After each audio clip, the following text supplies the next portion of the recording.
AOC. What? She's kind of fun in a, a silly but earnest, wrong but adorable way. She's like your daughter when she comes back from her first year at Brown, full of half-baked, half opinions, in need of some gentle, patient deprogramming. But people have to realize new faces doesn't mean new ideas. Drives me crazy. AOC has never introduced a fresh idea or issue in her life. Greg Gutfeld didn't just enter the political arena, he burst through it like a flaming cannonball, crashing into chaos. And standing squarely in his way, Alexandria Ocasio-Cortez, the self-crowned queen of Twitter clapbacks and headline-chasing theatrics. But here's the shocking twist. This time, she's not the one landing blows. She's the one reeling from the impact. What did Gutfeld unleash that left reporters gasping for air, social media in meltdown, and the internet spinning in disbelief? There is nothing consistent with the Republican Party's continued attack except for the racism and incitement of violence against women of color in this. The Republican caucus threatened my life, and you all and the Republican caucus rewarded him with one of the most prestigious committee assignments in this Congress. Don't tell me this is about consistency. Don't tell me that this is about a condemnation of... What Greg Gutfeld fires at Alexandria Ocasio-Cortez isn't your run-of-the-mill critique. It's a full-scale comedy demolition. Every jab hits with the precision of a showman who's mastered timing, charm, and chaos all at once. And let's face it, AOC loves her spotlight. She plays the heroic congresswoman with an Instagram filter always ready to go.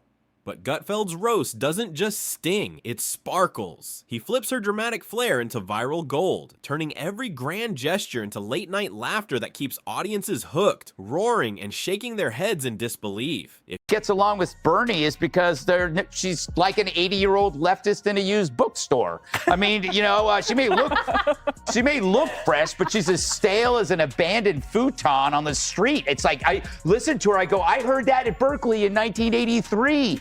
So their problem is, and the reason why they don't have any ideas is they operate on half opinions. Like, what if we get rid of cash bail?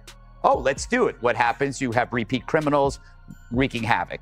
What if we have sanctuary cities? Hey, let's do it. What happens? You have rapists and killers, finding sanctuary, safe haven. If you're loving this fiery showdown, buckle up, because it only gets hotter. AOC's speeches sound like a wild mix of grand promises and stand-up routines. Save the planet, end poverty, crush inequality, teach your hamster yoga before brunch. It's all flash and frenzy, a storm of words wrapped in idealism. But then comes Greg Gutfeld, calm, smirking, and ready to slice through the act with surgical precision. To him, this isn't leadership, it's a stage performance caught under too bright lights. And then comes the knockout moment. Gutfeld doesn't just laugh from the sidelines, he takes the stage and drops a mic so heavy it shakes her whole narrative to the ground. The wildest part, none of this feels new, it feels predictable. I love how she explains it. They're not meant for you, right? But then you have to ask, okay, then what is this debt forgiveness? Who is it meant for?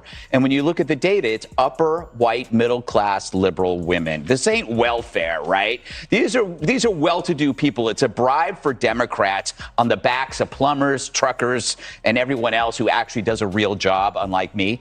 AOC is the symbol of the entitled sponge. She complains about student loans, but she owns a Tesla. AOC marches in as the fearless defender of the people, waving banners, planting rooftop gardens, and promising free revolutions for all. But Greg Gutfeld steps in not as some dull policy wonk, but as that razor-tongued uncle at Thanksgiving. The one who never lets a wild claim slide without a punchline sharp enough to cut glass. His wit is merciless, his timing perfect, and in seconds her dramatic crusade crumbles into viral comedy gold. What she meant as a movement becomes the setup for his next thunderous roast, and the crowd can't stop laughing. Greg Gutfeld doesn't waste a single second burying her in dull charts or lifeless statistics. Not a chance. Instead, he takes AOC's glitter-coated speeches, twists them like carnival illusions, and tosses them straight into the blazing fire of satire. Think about what their ideas incentivize.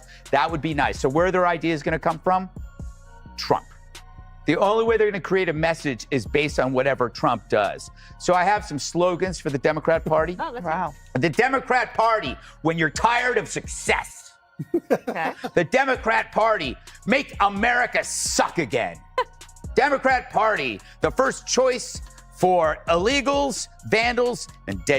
Suddenly, those billion-dollar dreams of hers don't sound visionary anymore. They sound like a teenager on a shopping spree with a maxed-out credit card. But here's where it burns even deeper. It's not just laughter Greg is after, it's exposure. He rips away the curtain, revealing the contradictions behind her carefully crafted image, railing against capitalism while sipping overpriced kombucha, rocking $200 hoodies, and live streaming like a social media influencer in her prime. Greg drives the point home. Her real victories don't happen in Congress, they explode on TikTok and Instagram. The spotlight she craves isn't on the House floor, it's glowing from a ring light while her fans cheer like she's headlining a Coachella set. She owns a French Bulldog. Thanks to Cat Temp, I know everything about French Bulldogs. And one thing I know, I got a French they are so expensive. I got They're mine more for free. expensive than any college tuition. That you got to take care of them. They're adorable dogs. But she owns a Tesla and she owns a French Bulldog. And she wants you or your dad, the electrician, to forgive her student loan. That's BS. Turn in the Tesla. Sell the dog. I'll buy it half. And then come the receipts, stacked sky high and sizzling with proof. Greg doesn't hold back for a second.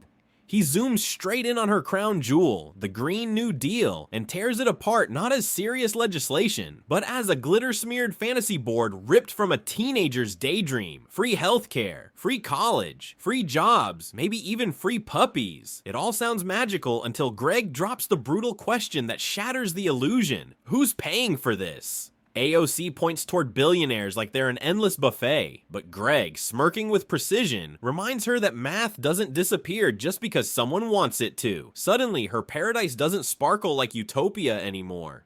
It wobbles like your cousin's desperate Venmo request after brunch. Sure, the slogans dazzle, but the foundation shakes like an IKEA shelf built in the dark.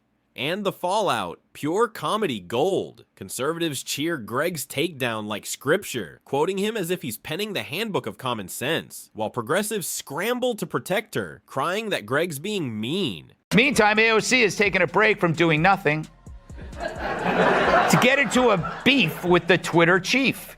On Tuesday, she tweeted, LMAO at a billionaire earnestly trying to sell people on the idea that free speech is actually an $8 a month subscription plan. That's a reference to Musk's plan to charge people $8 a month for verified blue checkmark status. But he hit back tweeting, your feedback is appreciated. Now pay $8. To be fair. And he's just getting started. At the heart of this spectacle, ordinary people can't stop laughing. Because let's face it, Greg Gutfeld sparring with AOC is funnier than half of Netflix's so-called comedies. But behind the laughter hides something razor sharp. A truth that cuts deeper than any political talking point. Comedy, after all, is the most dangerous weapon in politics, and Greg wields it like a surgical blade. He slices straight through her shiny slogans and glitter-drenched branding, showing how her dazzling promises sparkle online but crumble the moment reality demands a blueprint. That's the sting, not cruelty but clarity. Greg dares to ask the question no one else will. Is this really Congress or just a TikTok influencer house? And the timing couldn't be more perfect, because let's be honest, modern politics has turned into pure theater. AOC plays the influencer, stacking hashtags and live streams like trophies, while Greg steps in as the relentless critic, turning her performance into a scorching roast the audience can't tear their eyes away from. To be fair, she'd love to spend the $8, but she already bought a Tesla. He also tweeted a photo of some ugly AOC merch she's trying to hawk for $58. Overpriced merch, AOC. Seems pretty capitalistic of you, which according to you makes you evil. And according to anyone paying attention, also makes you full of.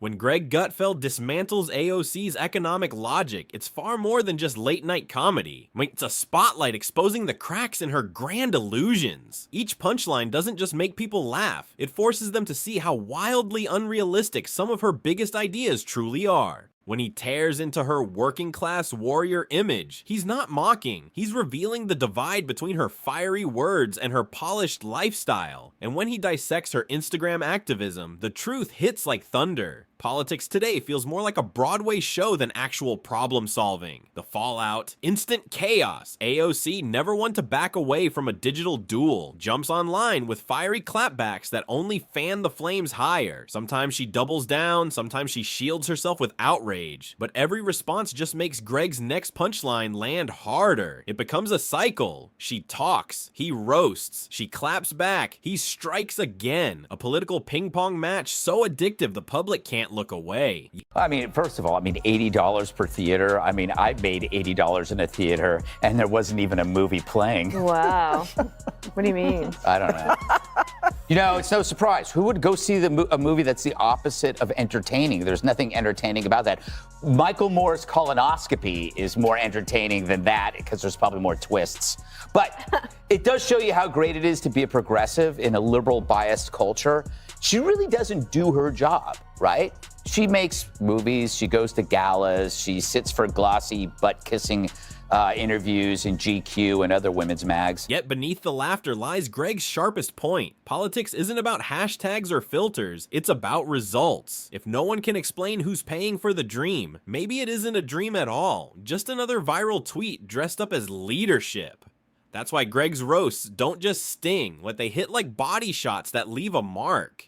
Every joke, every witty jab slices right through AOC's fiery speeches and flawless Instagram image, cracking open the shiny armor she's built around herself. The audience eats it up because deep down, people are exhausted by fairy tales sold without proof. Greg delivers what everyone's been waiting for, a dose of truth, wrapped in laughter, tied up like the kind of gift no one dares return. By the time the laughter fades, AOC's brand may still glitter. She feeds on attention after all. But once the mask slips, it's impossible to unsee what's behind it. That's the real impact, not just one clever jab or joke, but the slow peeling away of illusion until the raw truth is impossible to ignore. It is funny. That's mean. You're right, mean. You're being mean. But I'm fascinated they thought there was an audience for this outside of Earth Justice or the Justice Democrats, because who really wanted to go and see this thing? And then tomorrow you'll have an article that we'll have to talk about, which is that kids all over America are having nightmares about climate change. Well, no wonder.